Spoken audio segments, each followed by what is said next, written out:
తిరుపతి జిల్లా Naidupeta urban police స్టేషన్పై ACB దాడులు కలకలం సృష్టిస్తోంది. మద్యం షాపు మామూళ్ల విషయంలో పక్కా స్కెచ్తో మద్యం షాపు యజమాని ఆ స్టేషన్లో పనిచేస్తున్న హెడ్ కానిస్టేబుల్ రామ్మోహన్ రాజును ఏసీబీకి పట్టించారు. యజమాని నుంచి 30,000 రూపాయలు మామూళ్లను తీసుకుంటుండగా ఏసీబీ అధికారులు ఆ హెడ్ కానిస్టేబుల్ ను రెడ్ హ్యాండెడ్ గా పట్టుకున్నారు. అనంతరం స్టేషన్లో సోదాలు చేశారు. స్టేషన్లో ఉంచి సుమారు 2 గంటలుగా రామ్మోహన్ రాజును విచారిస్తున్నారు. స్టేషన్ సిబ్బందిని బయటకు పోనివ్వకుండా విచారిస్తున్నారు. ఈ మామూళ్ల వెనుక ఎవరున్నారు, వసూలు చేసిన నగదును ఎవరెవరికి పంచుతున్నారు, ఎవరి వాటా ఎంత అనే విషయాలపై కూపి లాగుతున్నారు. అయితే ఆ హెడ్ కానిస్టేబుల్ నోరు మెదపడం లేదని తెలుస్తోంది. ఆయన నోరు తెరిస్తే ఈ వసూళ్ల వెనుక పోలీసు ఉన్నతాధికారులు ఎవరున్నారు అనేది తెలుస్తోంది. నాయుడుపేట అర్బన్ రూరల్ పరిధిలో ఉన్న మద్యం దుకాణాలు, ఇతర ఆదాయ వనరులున్న చోట పోలీసులు అక్రమాలకు పాల్పడుతున్నారన్న విమర్శలున్నాయి. మద్యం దుకాణదారుల నుంచి ముక్కుపిండి మరీ నెలమామూలు వసూలు చేస్తుండటంతో ఆ మద్యం దుకాణ యజమాని ఏసీబీని ఆశ్రయించినట్లు తెలుస్తోంది. ఈ వసూలుకు పాల్పడుతోంది, ప్రోత్సహిస్తున్న ఆ స్టేషన్ పోలీసు అధికారులపైన ఏసీబీ చర్యలు తీసుకునే అవకాశం ఉన్నట్లు తెలుస్తోంది. అయితే క్యాష్ తో రెడ్ హ్యాండెడ్ గా పట్టుబడ్డ ఆ హెడ్ కానిస్టేబుల్ స్టేట్మెంట్ పై తదుపరి చర్యలు ఉండే అవకాశం ఉంది. చూడాలి మరి ఈ అక్రమాల్లో పెద్ద తలకాయలు ఎవరున్నారు అనేది. మొత్తానికి ఈ ఏసీబీ దాడులతో పోలీసుల్లో కలకలం మొదలైంది. ఎందుకంటే ఉమ్మడి నెల్లూరు జిల్లాలోని అన్ని పోలీసు స్టేషన్ల పరిధిలో మద్యం దుకాణాల నుంచి నెలమామూళ్లు షారా మామూలే కనుక.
మీ చందన స్వర్ణ మందిర్లో సంక్రాంతి స్వర్ణ సంబరాలు. 5,000 రూపాయల బంగారు ఆభరణాల కొనుగోలుపై ఒక గిఫ్ట్ కూపన్ పొందండి. ఒకే కూపన్ పై డైలీ డ్రా లేదా వీక్లీ డ్రా లేదా బంపర్ డ్రా గెలుచుకునే అరుదైన అవకాశం. బంగారు ఆభరణాల తరుగు VA పై 25% ఫ్లాట్ తగ్గింపు. డైమండ్ ఆభరణాల డైమండ్ ధరపై 20% ఆఫ్. సిల్వర్ రెగ్యులర్ ఆర్టికల్స్ పై తరుగులేదు, మజూరీ లేదు. పొదుపే బంగారమాయరా.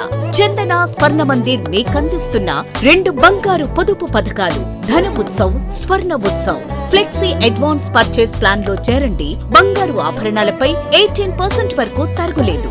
చందన స్వర్ణ Mandir, area hospital road, Adoni మరియు ఆర్టీసీ బస్టాండ్ ప్రక్కన GNT రోడ్, సుళ్లూరుపేట.